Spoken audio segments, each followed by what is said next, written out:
शिव पुराण के 11वें अध्याय में भगवान शिव की करुणा, उनकी सर्वव्यापकता और भक्ति के वास्तविक स्वरूप का गहन वर्णन मिलता है।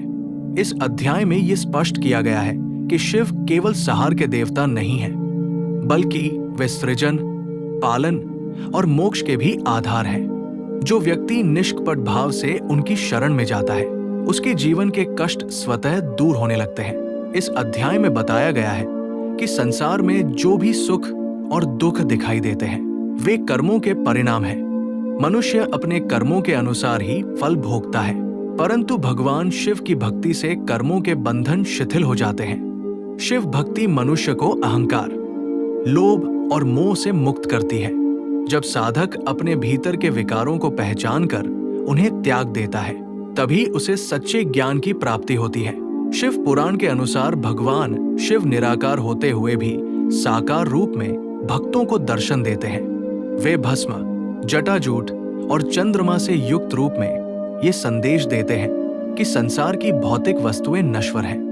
भस्म वैराग्य का प्रतीक है, जटाएं संयम और तप का संकेत देती है तथा चंद्रमा मन की शांति और संतुलन का प्रतीक है।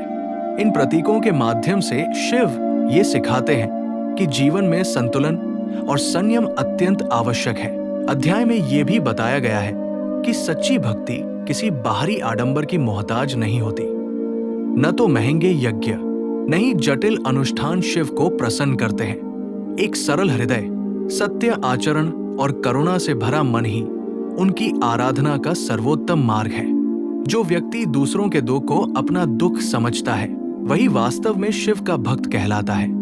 भगवान शिव अपने भक्तों की परीक्षा भी लेते हैं ताकि उनकी भक्ति की दृढ़ता परखी जा सके, किंतु ये परीक्षा दंड देने के लिए नहीं, बल्कि भक्त को और अधिक मजबूत तथा जागरूक बनाने के लिए होती है।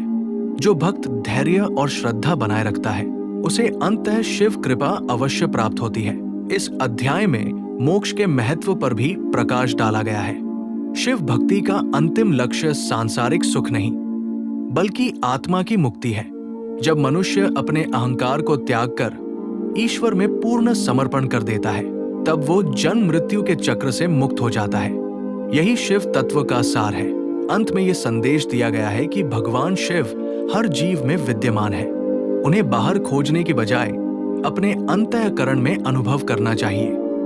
जो व्यक्ति ध्यान, सत्य और करुणा के मार्ग पर चलता है, उसके लिए शिव सदैव सुलभ रहते हैं। यही शिव पुराण के 11वें अध्याय का मूल भाव और आध्यात्मिक संदेश है।